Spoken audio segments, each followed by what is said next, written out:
You're listening to the Journey Podcast. What if yoga held the blueprint for a holistic healing experience?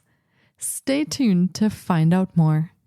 Hi, I'm Petra Brunbauer, and with decades of experience with sadness, pain, anxiety, and stress, I finally figured out how to leave all that behind. And this podcast shows you how to break free permanently so you can reclaim your sanity and find the self-esteem and energy to go after the life you desire. With real talk about mental health, holistic healing, and the tough journey of coming out the other end. This is the Journey Podcast. Welcome to today's episode. In this episode, we immerse ourselves in the fascinating landscape of yoga therapy and trauma-sensitive yoga, exploring their profound potential as transformative tools to address trauma and enhance overall well-being. Through our exploration, we uncover the ways in which yoga, approached with sensitivity to trauma, can serve as a catalyst for healing and self-discovery. As we navigate the intricacies of yoga therapy and trauma-sensitive yoga, we shed light on the powerful impact that a trauma-informed approach to yoga can have on our mental, emotional, and physical health. We delve into the principles and practices that underpin this approach, providing insights into how it creates a secure space for us to reconnect with our bodies, cultivate resilience, and promote healing. ANNE-LAURE Peaucelle is a yoga therapist and trauma-sensitive yoga facilitator who specializes in mental health and emotional health. She supports people in navigating anxiety, depression, burnout, and trauma recovery through yoga. At the core of her work is helping people reconnect with their bodies to create safety and trust from within. Here is my interview with ANNE-LAURE Peaucelle.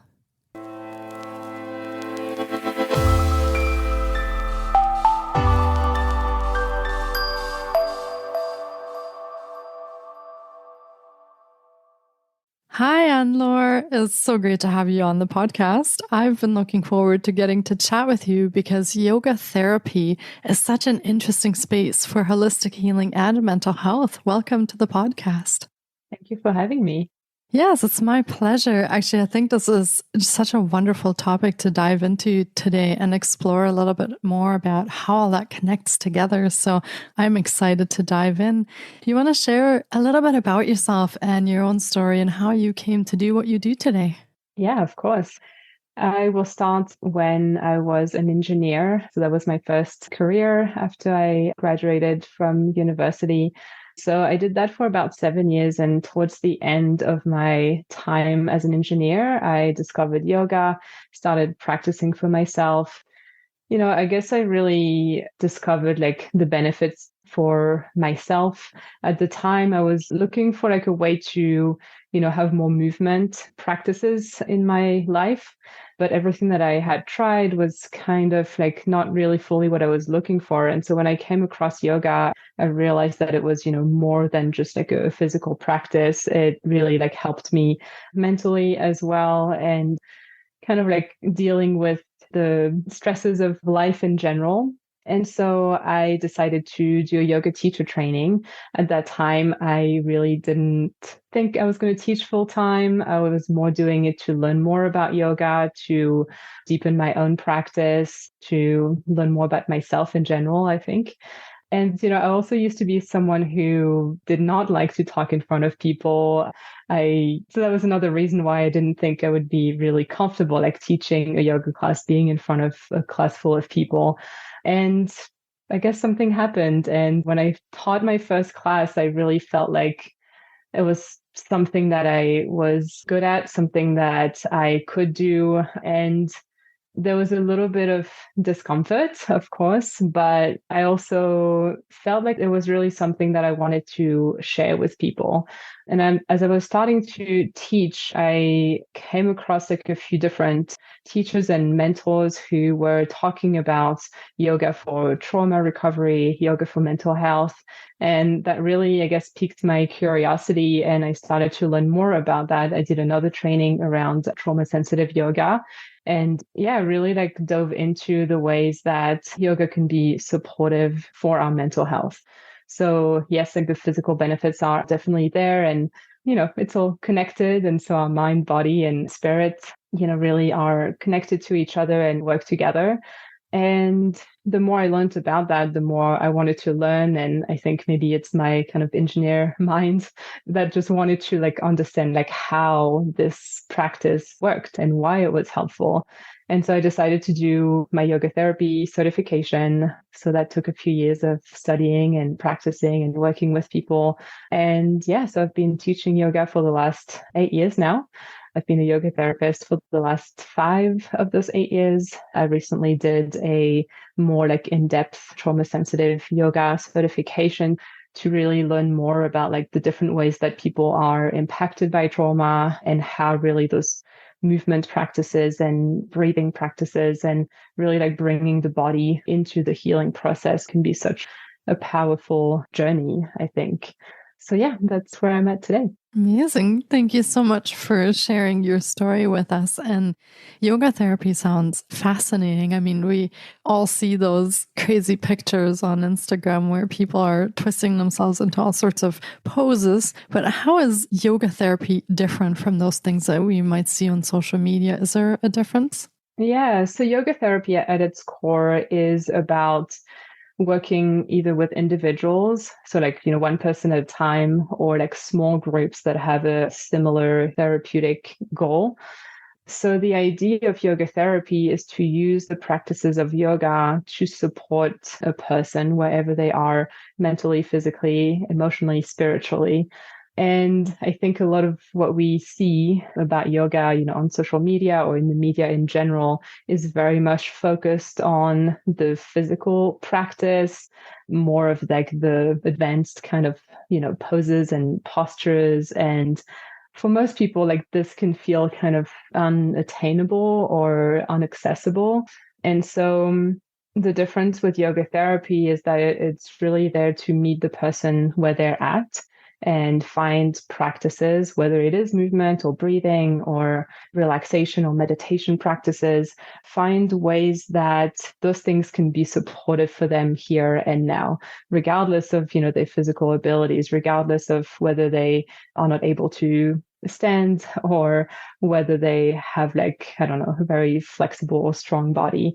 So I think that would be the main difference, and too with more regular classes that you go to at a studio, it's a lot more individualized. It's a lot more tailored to the person and where they are and what they need in this moment.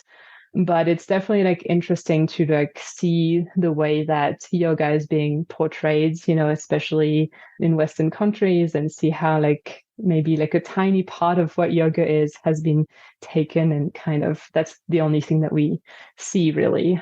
So I'll have to say I'm quite passionate about trying to introduce people to a different way of doing yoga, that it's not necessarily movement, that it can really be focused more on the philosophy and kind of how you approach life and how you live your life, rather than our ability to do advanced poses and stand on our heads, I guess. Yeah, that makes sense. And it's kind of interesting, like you said, that that's what we do see out there when for the majority of people practicing yoga, that's not where they can start. It's maybe not even where they will ever get to. So it kind of paints a little bit of hopelessness maybe for people who might think yoga is for them and they're a bit afraid to try that because of what they see. So yeah, it's very encouraging to hear that you offer this more individualized and more gentle approach for healing. And the yoga therapy you mentioned can be applied also in a trauma-sensitive way. It can help with the healing journey. So what kind of things do you see when you work with clients, and how does that change their mental and emotional well-being when they start working with yoga therapy? Yes, a big part of how I offer yoga is the trauma sensitive aspects. So I think whether, people have an experience of trauma in their life, or whether they're working with anxiety, depression, or burnout, these are the 4 things that I work with primarily. I think the first thing that I really work with people is creating a sense of safety and trust in themselves through their body. So that looks like starting to cultivate more self-awareness. So noticing how am I feeling? What do I need? What would be helpful for me right now? Because I feel like in the culture that in like society that we live in, maybe especially in the US, there's definitely that sense of like pushing ourselves, doing more, trying harder. Like that's just a lot of what we are kind of immersed on a lot of the time. And I think what tends to happen with that is that we tend to override a lot of like our own needs, and we don't really like know anymore what we really need like at a core level. And so that's usually where I start with people, like trying to support them in like reconnecting with those needs and starting to give that care to themselves. And so I think what that helps people with is, yeah, creating that safety and trust that, like, yes, they can trust themselves, they can rely on themselves. So that's one aspect of it. I think another aspect of where yoga can be really helpful is that it offers a lot of tools for self-regulation. So, especially with mental health and like whether it's anxiety, depression, trauma, burnout, like there's a lot of us are kind of like walking around feeling like really dysregulated and overwhelmed and, agitated in some way or more like shut down. And so having those tools to be able to regulate yourself and come back to a place that feels more like centered, more present in yourself, I think is a big part of that. And of course, like these two things kind of go hand in hand, right? Like knowing that we have the tools to regulate and to feel more centered is also part of like creating that safety and that trust in yourself. And another part of it, especially when it comes to like past experiences of trauma, is having a choice again or making choices for ourselves again, right? So if you've had an experience of trauma, often like that power, that choice was taken away. And through those practices, we start to restore some of that power and choice, like noticing that, okay, like in this moment right here, I can choose how I move. I can choose how I breathe. I can choose how I take care of myself. And I think overall, like with all of these different things, it's all about like being very gentle and gradual in that process. Again, I think like that sense of gentleness is something that is, hard, I think, to find in our society these days. Like I feel there's a lot of like hardship and suffering for a lot of people. And so to come back to that place of like being a little more kind to yourself, being a little more gentle with yourself can go really a long way. And so, yeah, I think all of these different things are part of like how I teach, whether, it is a group class, whether it is with a person one-on-one, helping them like reconnect with all of these different aspects of themselves and restoring all of these different things that I just talked about. So safety, trust, power, a sense of choice, a sense of like security and steadiness within themselves. Yeah. And that is, for me, I find so relevant as some of the things that we lose when we experience trauma is, yes, that sense of safety, no doubt, but also even being allowed to voice what it is that we want, even thinking about that. And for once, making that the priority over taking care of everyone else. So very interesting that you mentioned that. I feel like that's a big part also of a lot of the stress and burnout comes from is because a lot of, especially women, don't have those opportunities to really listen to themselves anymore and actually find out what it is they want and need and voice that. So that's wonderful that through yoga therapy, you get to reconnect that and you actually get to pause and think, well, what is it that I need? What is it my body needs at this point? So yeah, that sounds wonderful. Now, I imagine that you work with all sorts of age groups. Is there any kind of differences between maybe elderly people taking up yoga or younger people or people who have had physical injuries, for example, might have mobility challenges? Is there anything that yoga therapy can do with the varying ages and abilities to move? Yeah, absolutely. I think, one of the things that I really love about yoga is that it's a practice that can really adapt to where you are in life and what stage of life you're in, because there are so many different practices and like way to move your body, ways to engage with like breathing practices or meditation, whether you're like on the neurodiverse spectrum or like physical abilities or different ages. Like I think there's really something for everyone within yoga. Of course, not every practice is for everyone either. And so it's interesting to be able to work with different people from different stages of life, different ages, different ability levels. And I think because of the way that I teach, I guess, in the way that is really to encourage people to tune into themselves and really ask themselves, like, what would feel helpful for me right now? What feels accessible for me right now? It really like allows the person to make that choice for themselves of like, okay, like I might try this, or maybe today I want to challenge myself a little bit more. Maybe today I want to actually rest a little bit more. And so I'm going to go for like less, maybe intense types of practices. So that's one aspect of it, I guess, like really putting that, or at least supporting people to make that choice for themselves. Because of course it's easier said than done because of like I was talking about kind of like the push from like society and culture to like always kind of challenge yourself. Sometimes it can feel hard to discern, okay, what's actually what I need and what part of this is like what I feel like I should do. And so that's, one kind of thing that we explore a lot in sessions. But I think also when it comes to different, I guess, physical abilities, as an example, yeah, I guess like there's ways to adapt every single practice, I think, to fit the person's body, to fit the person's strength, to fit the person's flexibility. And like, I don't see it as a goal to be able to do more like advanced kind of practices in that way. So again, like it's really about meeting the person where they're at and also, I guess, sharing those practices in a way that doesn't make people feel less because they're not able to do this or that.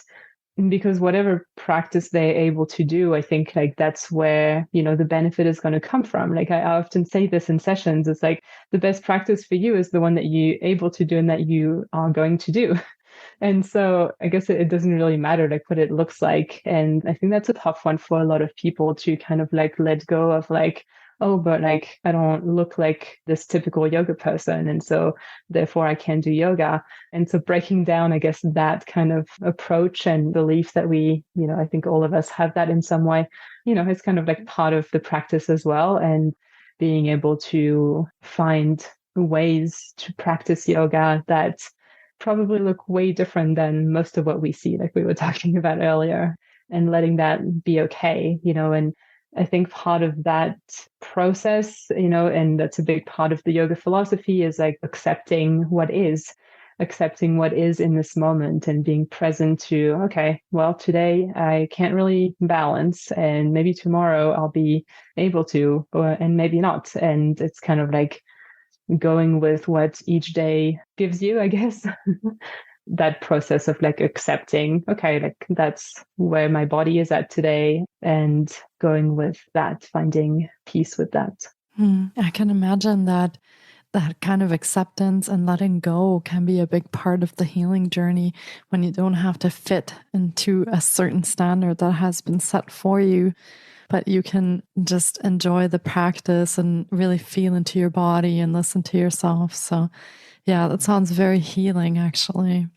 Some of the things that you touched on before, like burnout and anxiety and stress, a lot of those come from our very, very busy lives. So is there a way to add or enjoy yoga therapy even when you are really busy? Can people fit this into their lifestyles? Can they make room for that? Are there practices that can be a bit shorter or be adapted to people who might not have a lot of time? Does that work in that sense as well? Yeah, absolutely. And very often in like the first few sessions when I'm working with someone, like that is a big thing that I try to work around with people because, I really want them to have a practice that they feel they can fit into their lives and that feels accessible to them in all of these ways, right? Like not just abilities, but also, okay, like I work these many hours or I have kids or my schedule is really full. So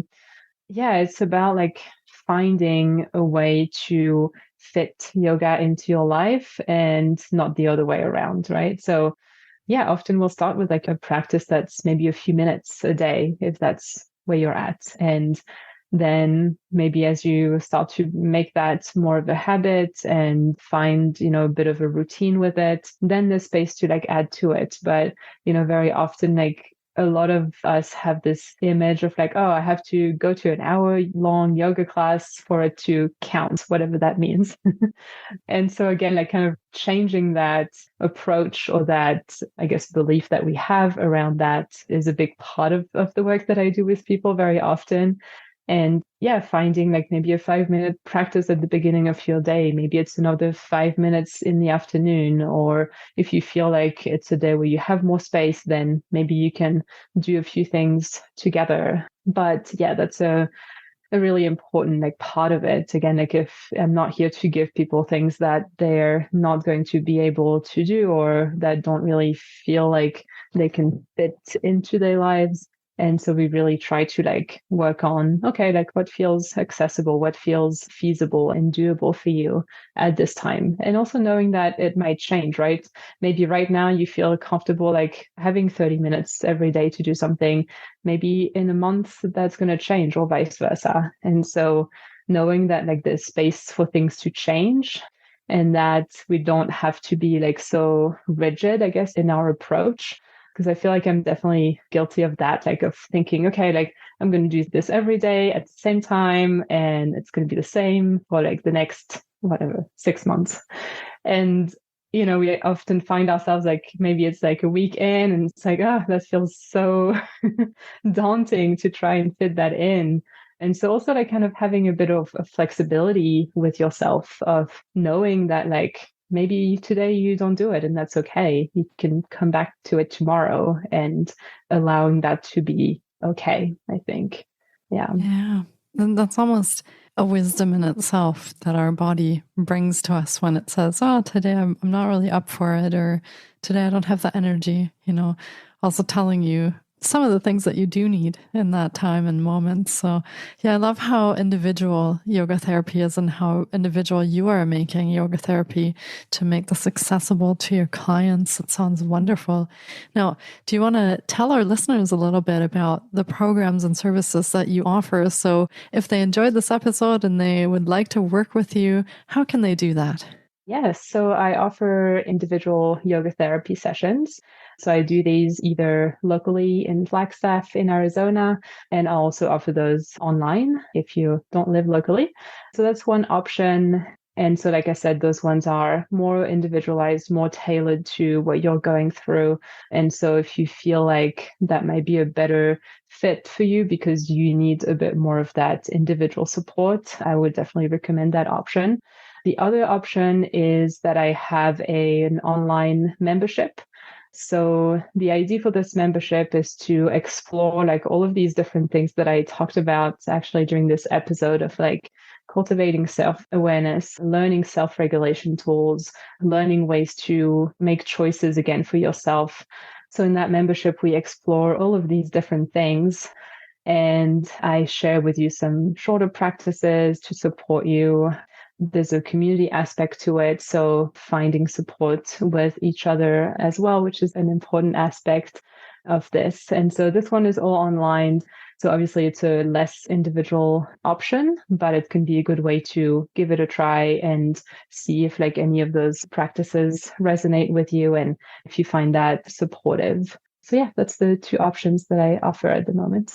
Amazing. And we will be linking to all of ANNE-LAURE's offerings in the show notes as well. So be sure to check there for the links to her site and to the membership. And if you'd like to work with her one-on-one as well.